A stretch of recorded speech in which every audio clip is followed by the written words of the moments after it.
দেখেন আল্লাহর নবীর যদি অনুকরণ করেন জিন্দেগিতে বেমারি হবে না, অসুখ হবে না, আপনার পেট খারাপ হবে না। আপনি সব সময় স্টিলের বডি আর একবারে সিংহ বাঘের মতন হয়ে থাকবেন, খালি লাভ পাইবেন, কুদ মারবেন, দেখেন কত দূরে পড়বেন। যেটা মন করবেন সেটাই।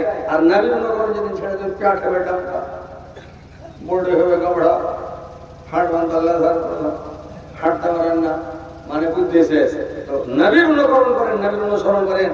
আল্লাহ রাসূল বললেন তোমরা কি করবে, সুন্নাত তরিকা মোতাবেক খাবে।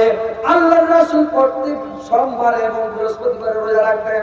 আল্লাহ রাসূল প্রত্যেক মাসে 3টা রোজা রাখতেন, মানে 13 তারিখ, 14, 15 তারিখে রোজা রাখতেন। আল্লাহ রাসূল বললেন তোমরা প্রত্যেক মাসে 3টা রোজা রাখো, আর প্রত্যেক সপ্তাহে সোমবার এবং বৃহস্পতিবার রোজা রাখো। তোমার শরীর খালি টাইট ফিট হয়ে থাকবে, হালকা হবে না।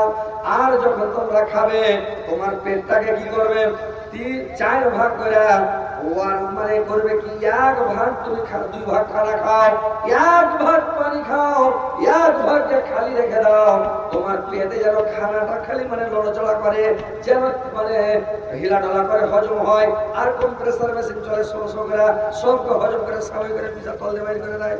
আর যদি পুরো করে খেলেন একবারে 3 নম্বর গেট থেকে 1 নম্বর গেট পর্যন্ত পুড়িয়ে খেয়ে দিলেন, আর আপনার মেশিন চলে না। যখন তলমুন দিয়ে মানে গ্যাস বাহির না হইয়া ওপর মধ্যে গ্যাস শুরু করে দিলে, তো করে ধোঁয়া ঢেকে উঠতে শুরু হয়ে গেল, বদ হজম শুরু হয়ে গেল।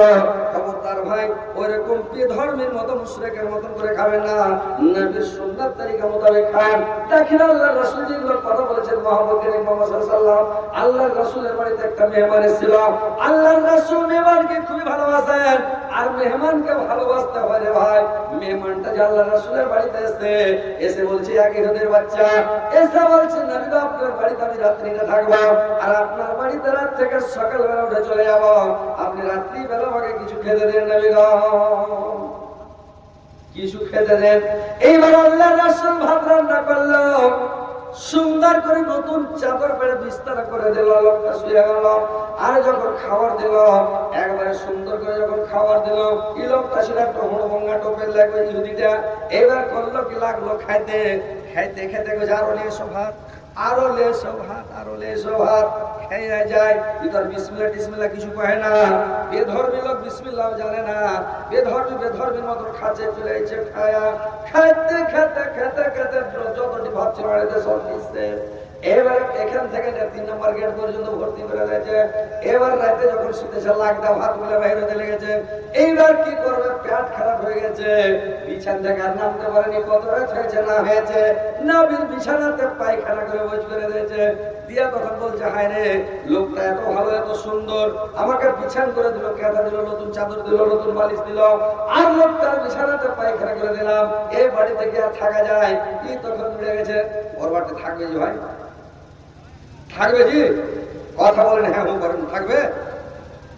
ওই একজনের বিয়ে হয়ে গেছে, ওর বিয়ের বাড়ি বেড়াতে 8 দিন হয়ে গেছে, খেপা বাড়ি যায়, 8 দিন হয়ে গেছে বাড়ি যায় না। বেটির শ্বশুর ওকে ভালো মন্দ করে খিলেছে, থামেন হ্যান্ডা করে খিলেছে, তো খিলেছে খাইতে পাই, আর বাড়ি যায় না, খাইছে পড়ে আছে।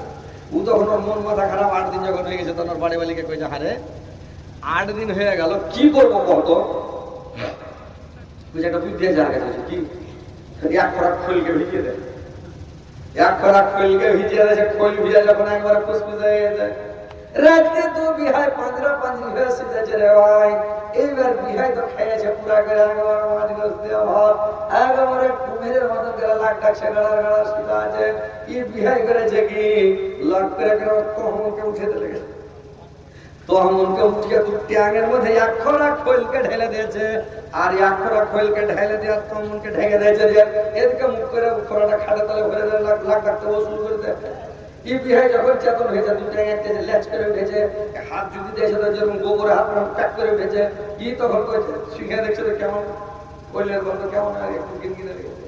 ই তখন করেছি তলকার তহমনকে ধরে বেড় দিয়ে সিধানে 7টা ছিল, ঘাড়ে করে উঠে গেছে বাড়ি যে তখন কয়েছে গেড়ে বাড়ি বসে, ইয়ার মা কপট খুললে, ইয়ার মা কপট খুললে, কি খবর তাড়াতাড়ি তহমন ঠান্ডা দিয়ে কলে পানি চাপ কেনে গিয়েছি ওই পানি চাপ এই কলের তলে বসে আছে, পানি ঢালছে, আর লাইট মেরে যদি দেখছে তো পানিতে তেল ভেসে চলে গেছে। বুঝা হাজি দিয়ে কত খিলাল যে তুমি খালি তেলের মতো করে পায়খানা করেছো, কিন্তু জানে না যে খোল ভিজাতে খোলের তেল বাঁচবে। বুঝতে পারলেন? ওই লোকটা যে পালিয়ে এলো জীবন আর বিহার বাড়ি যাবে যাবে যে ভাই জীবনও যাবে না, আর দাওয়াটা ভালো করেছে কিন্তু তুমি আর 10 দিন বিহার বাড়ি যেতে গেবে। এবার ভাইরা আমার ইহুদির বাচ্চা আল্লাহর রাসূলের বাড়িতে পায়খানা করে পালিয়ে গেছে।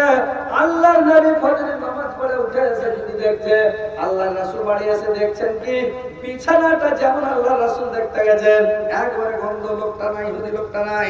আর বিছান গন্ধ কি ব্যাপারে এরকম পায়খানা করেছে? আল্লাহ রাসূল বিছানাটাকে জমা করে বের দিয়ে নিয়ে চলে গেল। কিছু দূরে পুকুর আছে, শুনি আছে, ওইখানে যে খুঁজছে লোকটা মেলায় দূর চলে গেছে।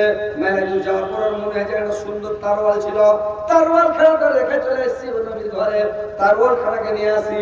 লোকটা এসে যখন তারওয়াল আনতে গেছে আসছে দেখছে কি আল্লাহ রাসূলকে দেখছে কাঁথা গালা খুঁজছে, পানিতে ওর পায়খানা সাফ করে কথাগুলোকে পরিষ্কার করছে।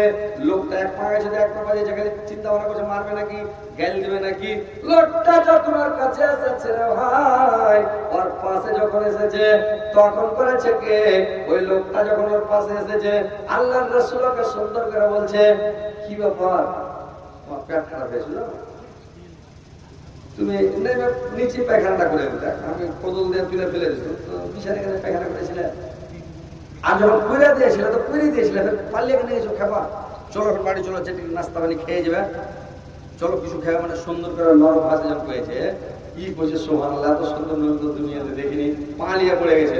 বলছে নবী গো আমি ভুল হয়েছে, আমার ভুল ক্ষমা করে দেন, আমাকে মাফ করে, আমি জীবনে আর ভুল করব না।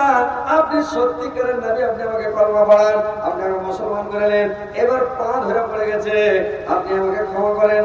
এবার কি করলো ভাইরা আমার, দেখেন নবীর চরিত্র, নবীর ব্যবহার। এখনকার মতো মানুষের আগে ধরতে ভিতর খাবার হচ্ছিল না, তোর সুতার হচ্ছিল না, তুই গরুর মতন খালি আর বুঝতে মতন ভাগলি, তুই কেন এটা কাজ করলি নাকি রাখতো কিনা? তো আল্লাহর রাসূলের চরিত্র কত ভালো, আখলাক কত ভালো, আল্লাহকে রহমতুল লিল আলামিন করে দুনিয়ায় পাঠিয়েছে। ভাই সেই নবীর উম্মত আমরা, সেই নবীর অনুকরণ করতে হবে। লোককে গালি দিয়েন না, লোককে বড় কথা বলিয়েন না।